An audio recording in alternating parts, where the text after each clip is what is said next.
నమస్తే, నేను Suresh. Welcome to Suresh cinema. మన ఛానల్లో యాక్టింగ్ క్లాసెస్లో భాగంగా మనం బేసిక్స్ గురించి తెలుసుకునే ప్రయత్నం చేస్తున్నాం. ఇంతవరకు మనం యాక్టింగ్లో బాడీ లాంగ్వేజ్, ఎక్స్ప్రెషన్స్, డైలాగ్స్, అలాగే క్రియేటివ్ యాక్టింగ్ గురించి కొంచెం తెలుసుకునే ప్రయత్నం చేశాం. ఇప్పుడు అసలు యాక్టింగ్కి బాడీతో చేస్తే సరిపోద్ది, అలాగే ఎక్స్ప్రెషన్స్, అలాగే డైలాగ్స్, వీటితోనే యాక్టింగ్ అయిపోద్ది అని అనుకున్నా. కానీ క్రియేటివిటీ కూడా దానికి ఎంత అవసరమో, అంటే మన ఆలోచనలతో కూడా, మన బ్రెయిన్తో కూడా యాక్టింగ్ చేయడం మొత్తం అంతటితో, మరి ఇంకా దేంతో చేస్తాం అని మీకు అనిపించవచ్చు. యాక్చువల్గా యాక్టింగ్ కోర్సు ఇంతే. కానీ మనం యాక్టింగ్ నేర్చుకొని మంచి యాక్టర్స్ అయినప్పటికీ మనం యాక్టింగ్ చేసేది సినిమాల్లో షూటింగ్ కోసం, సినిమా యాక్టర్ అవ్వడం కోసం. కాబట్టి సినిమాల్లో మన యాక్టింగ్ని వాళ్ళు కెమెరాతో ఎలా చిత్రీకరిస్తారు అనేది మనకి తెలియాలి. అలా తెలిస్తే మనం కెమెరా ముందు ఎలా యాక్టింగ్ చేయాలి, అందులో ఉన్న ప్రాబ్లమ్స్ గురించి ముందుగానే తెలుసుకోవడం చాలా ముఖ్యం.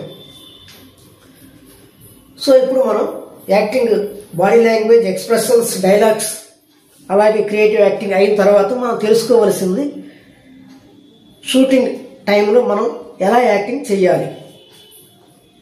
అసలు షూటింగ్ టైంలో యాక్టింగ్కి మామూలు యాక్టింగ్కి ఉన్న తేడాలు ఏంటి, సో దానికోసం మనం ఎలా ప్రిపేర్ అవ్వాలి అనేది ఇప్పుడు కొద్దిగా తెలుసుకునే ప్రయత్నం చేద్దాం. షూటింగ్ టైంలో మనం యాక్టింగ్ ప్రాక్టీస్ చేసేటప్పుడు ఒక ఫ్లోలో ఒక సెంటెన్స్ లేదా ఒక సీన్ కంటిన్యూగా ప్రాక్టీస్ చేస్తాం. అదే షూటింగ్ టైంలో వాళ్ళు కట్ చేసి తీస్తారు. కాబట్టి డైరెక్టర్, కెమెరామ్యాన్ కలిసి వాళ్ళు స్టార్టింగ్లో అడగొచ్చు, లేదా మధ్యలో అడగొచ్చు, లేదా చివరిలో అడగొచ్చు. కాబట్టి మనం అక్కడి నుంచే ఆ ఎమోషన్ లేదా ఎక్స్ప్రెషన్ గుర్తుపెట్టుకొని చేయాల్సి ఉంటుంది. అలాగే లాంగ్ షాట్లో చేసేటప్పుడు, అంటే మనం దూరంగా ఉండి కెమెరాకి చేసేటప్పుడు బాడీ లాంగ్వేజ్ అది అంత దూరానికి క్లియర్గా కనబడకపోవచ్చు. కాబట్టి కొంచెం మూమెంట్స్ హెవీగా చేయాల్సి ఉంటుంది. అలాగే చాలా ఎక్స్ట్రీమ్ క్లోజప్లో కెమెరా పెట్టినప్పుడు ఎక్స్ప్రెషన్స్ అనేవి మన బాడీని ఉపయోగించుకుంటూనే బాడీ లాంగ్వేజ్ని మనం అక్కడికక్కడే ఓన్లీ ఫేస్తోనే ఎక్స్ప్రెషన్స్ ఇస్తూ నటించాల్సి ఉంటుంది. అలాగే కొన్ని సందర్భాల్లో వాళ్ళు స్టోరీలో కొన్ని సీన్స్ మనకి చెప్పడానికి వీలు కాకపోతే అప్పుడు వాళ్ళు వేరే నెంబర్స్ ఏవో ఇచ్చి వాటినే మన డైలాగ్స్ లాగా చెప్పమంటారు ఆ ఎమోషన్తో. తర్వాత వాళ్ళ డైలాగులు డబ్బింగ్తో వేరే డైలాగులు చెప్పించుకుంటారు. సో ఇటువంటి టెక్నికల్ ఇష్యూల గురించి కూడా మనం కొంచెం తెలుసుకునే ప్రయత్నం చేయాలి. దీనికోసం మనం ప్రాక్టీస్గా బేసిక్స్లో మనం కెమెరాతో రికార్డ్ చేసుకుని మన యాక్టింగ్ని రకరకాలుగా యాంగిల్స్లో కెమెరాని రకరకాలుగా భావించి చేయడం. అలాగే తర్వాత చిన్న షార్ట్ ఫిలిమ్స్లో మనం యాక్టింగ్ చేయాలి.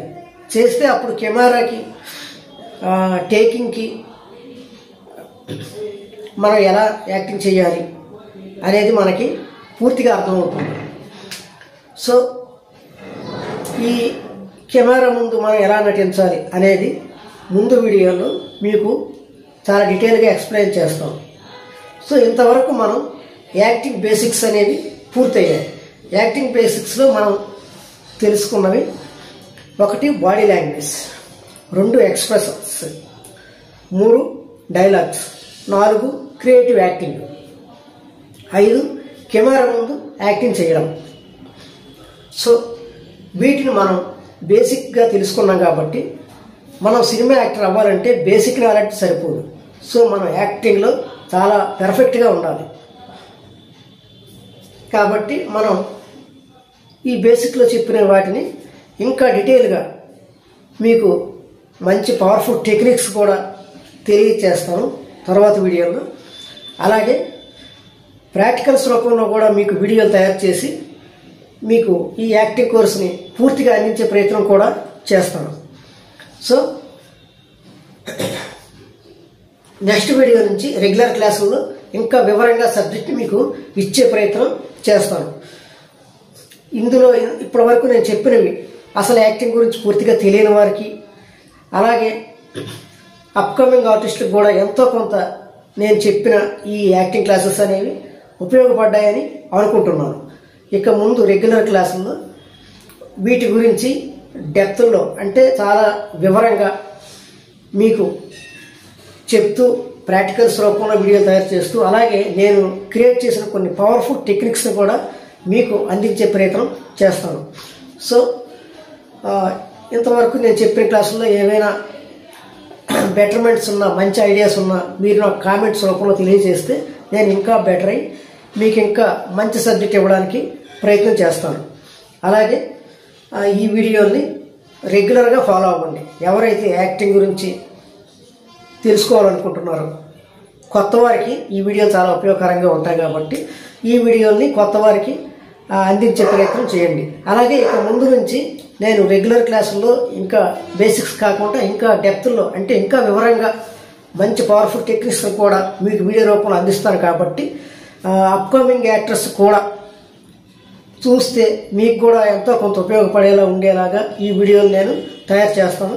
కాబట్టి ఈ వీడియోని మీకు నచ్చితే ఎవరైనా కొత్తగా యాక్టింగ్ నేర్చుకోవాలి అనుకునే వారికి, సినిమా యాక్టర్స్ అవ్వాలి అనుకునే వారికి, ఇటువంటి సినిమాకి సంబంధించిన వీడియోలు చూడాలని ఇంట్రెస్ట్ ఉన్న వారికి ఈ వీడియోలు షేర్ చేసి అలాగే నా ఛానల్ కూడా సపోర్ట్ చేస్తారని ఆశిస్తూ నెక్స్ట్ వీడియోలో కలుసుకుందాం.